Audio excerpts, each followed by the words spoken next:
খুব ভালো লেগেছে, ভেরি নাইস। হ্যাঁ, পরিবার নিয়ে দেখার মতো ছবি। বনলতা সেন দেখলাম, ভালো লাগছে। যারা হচ্ছে উজ্জ্বল ভাইয়ের সিনেমা যারা দেখছে আগে বা তার কাজ যারা দেখছে তাদের কাছে ভালো লাগবে আসলে। খুব সুন্দর, সবাই দেখবেন। ভালো হয়েছে ওভারঅল, বাট জীবনানন্দ নিয়ে আরো বেশি কাজ করা যেত। ওনার আরো গল্প আছে, আরো ডেপথে আছে, ওনাকে নিয়ে আরো কাজ করা যেত। জীবনানন্দ দাশের জীবনে বৌদ্ধ দর্শনের গভীর প্রভাব ছিল।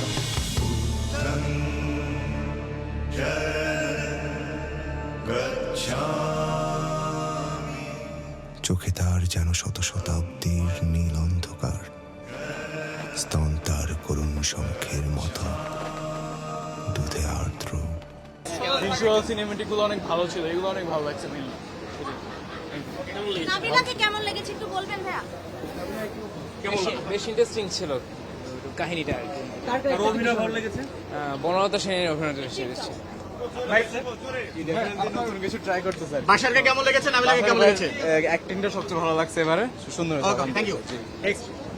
কেমন দেখলেন আমাদের স্পোর্টস রিপোর্টার, কেমন দেখলেন? ভালো দেখেছি, অভিনয় ভালো, বাট আসলে এই গল্পটা বোঝার জন্য জীবনানন্দ দাশ অনেক বেশি পড়তে হবে, না পড়লে একটু ডিফিকাল্ট।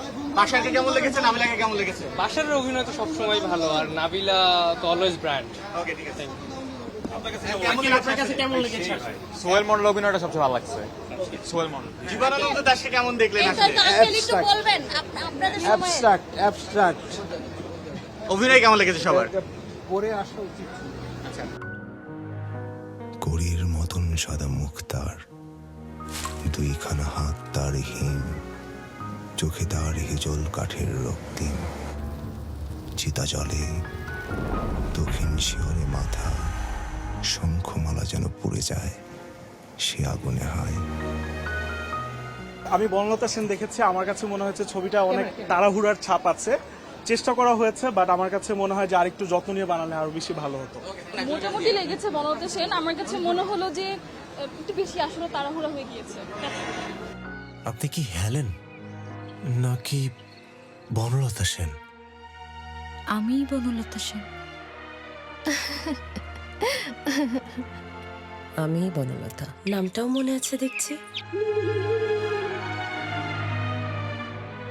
না না, কবিতা লেখা যাবে না। কবিতা দেখতে পেলেন, পাখি নীরের মতো চোখ দেখতে পেলেন না?